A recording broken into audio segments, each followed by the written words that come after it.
नमस्कार। आज हम उस एक आम सी चीज पर बात करने वाले हैं जो हर रोज हमारे चाय के कप के साथ होती है। पर क्या हमने कभी सोचा है कि इसके पीछे कितनी बड़ी और मॉडर्न इंजीनियरिंग लगती है? चलिए बिना किसी देरी के इस पूरे प्रोसेस को डिटेल में समझते हैं। तो सवाल ये है कि रोज चाय के वक्त खाए जाने वाले ये छोटे छोटे बिस्किट्स आखिर इतने विशाल पैमाने पर बनते कैसे हैं? ये सोचने वाली बात है ना कि कितने छोटे से स्नैक के पीछे जायंट मशीन्स, बड़े बड़े प्रोडक्शन प्लांट्स और सुपर फास्ट पैकेजिंग सिस्टम्स रात दिन काम कर रहे होते हैं। आइए देखते हैं ये सब आखिर होता कैसे है। इस पूरे सफर को हम एक फैक्ट्री मैप के जरिए देखेंगे। पहले कच्चे माल से डो बनाना, फिर उन्हें आकार देना, उसके बाद बेकिंग और कूलिंग प्रोसेस, फिर आएगा क्रीम फिलिंग और क्वालिटी चेक, और आखिर में हाई स्पीड पैकेजिंग और डिलीवरी। तो शुरुआत करते हैं स्टेप नंबर 1 से।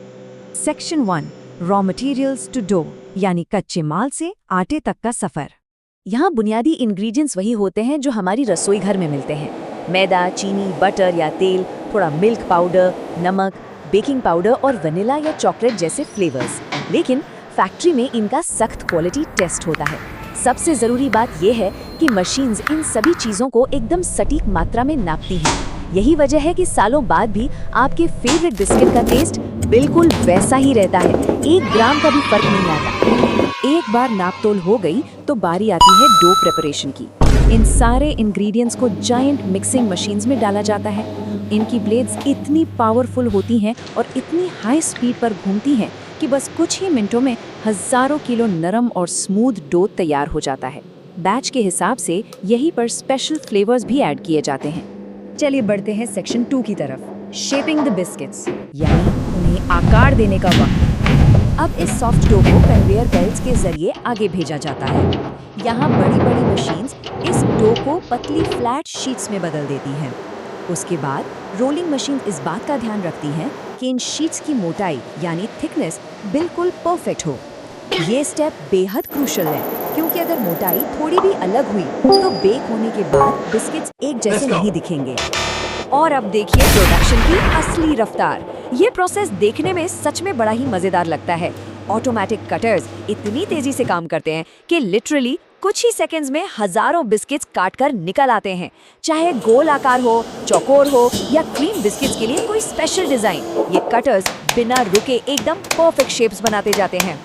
अगला पड़ाव है सेक्शन 3, बेकिंग और कूलिंग प्रोसेस। यहाँ आकर कहानी में थोड़ी गर्माहट आती है। कच्चे बिस्किट्स अब जायंट टनल ओवन्स के अंदर जाते हैं। ये ओवन्स आम ओवन से बहुत अलग और काफ़ी लंबे होते हैं। इनके अंदर लगातार हीट बनी रहती है। पर यहाँ सबसे कमाल की बात यह है कि इनका टेम्परेचर और टाइमिंग पूरी तरह से कंप्यूटर से कंट्रोल होता है। इसी ऑटोमेशन की वजह से बिस्किट्स को वो परफेक्ट गोल्डन ब्राउन रंग मिलता है। और हाँ, इस वक्त फैक्ट्री में जो महक आती है ना, वो बस किसी का भी दिन बना देने के लिए काफ़ी होती है। ओवन से निकलने के बाद सीधे पैकिंग नहीं होती। ये फ्रेशली बेक्ड बिस्किट्स इतने गर्म होते हैं कि अगर इन्हें तुरंत पैक कर दिया गया तो ये टूट जाएंगे या इनमें भाप की वजह से सीलन आ जाएगी। इसीलिए इनको लंबे कूलिंग कन्वेयर्स पर भेजा जाता है, जहाँ बड़े बड़े फैंस धीरे धीरे और आराम से इनका तापमान कम करते हैं। बिस्किट की क्रिस्पीनेस और शेप को बचाने के लिए ये स्टेप एकदम ज़रूरी है। ठंडा होने के बाद हम पहुंचते हैं सेक्शन 4 कर, क्रीम फिलिंग और क्वालिटी चेक। यहाँ से प्रोडक्शन लाइन 2 हिस्सों में बढ़ जाती है। जो रेगुलर बिस्किट्स हैं वो तो सीधे आगे निकल जाते हैं, लेकिन क्रीम बिस्किट्स का रास्ता थोड़ा अलग है। यहाँ मशीन्स की एक्यूरेसी सच में हैरान करने वाली होती है। चॉकलेट, वनीला या स्ट्रॉबेरी क्रीम को पहले बिस्किट के बिल्कुल सेंटर में इंजेक्ट किया जाता है और तुरंत एक और बिस्किट उसके ऊपर अटैच हो जाता है। हर सैंडविच बिस्किट में क्रीम की मात्रा एकदम बराबर होती है। अब बारी आती है क्वालिटी चेक की। इन हजारों बिस्किट्स को मैन्युअल चेक करना तो नामुमकिन है ना, इसलिए यहाँ स्मार्ट टेक्नोलॉजी और स्पेशल कैमरास काम आते हैं। ये कैमरास हर एक बिस्किट को बारीकी से स्कैन करते हैं।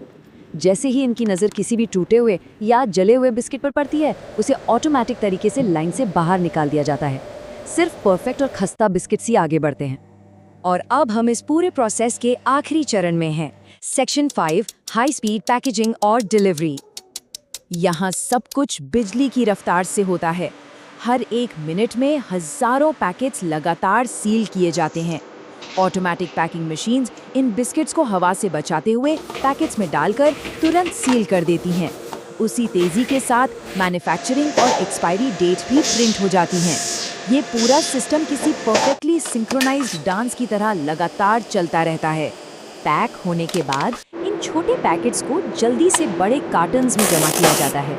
फिर इन्हें फैक्ट्री से सीधा ट्रांसपोर्ट ट्रक्स में लोड किया जाता है और वहां से ये ट्रक्स निकल पड़ते हैं शहरों और गांव की तरफ, ताकि ये बॉक्सेस हमारी पास की दुकानों और सुपरमार्केट्स की शेल्फ्स तक पहुंच सकें। तो आटे के गूंथने से लेकर सुपर फास्ट पैकिंग तक आज हमने देखा कि कैसे पावरफुल मशीन्स और स्मार्ट टेक्नोलॉजी मिलकर एक इतना बेहतरीन प्रोडक्शन सिस्टम चलाती हैं। अब सोचने वाली बात यह है कि ऐसी और कितनी रोज़मर्रा की चीज़ें हैं जिनके पीछे इतने बड़े फैक्ट्री प्रोसेसेस काम कर रहे हैं, जो अभी भी हमारी नज़रों से छुपे हैं। अगली बार जब चाय के साथ कोई बिस्किट खाएंगे तो इस अमेजिंग इंजीनियरिंग को ज़रूर याद कीजिएगा।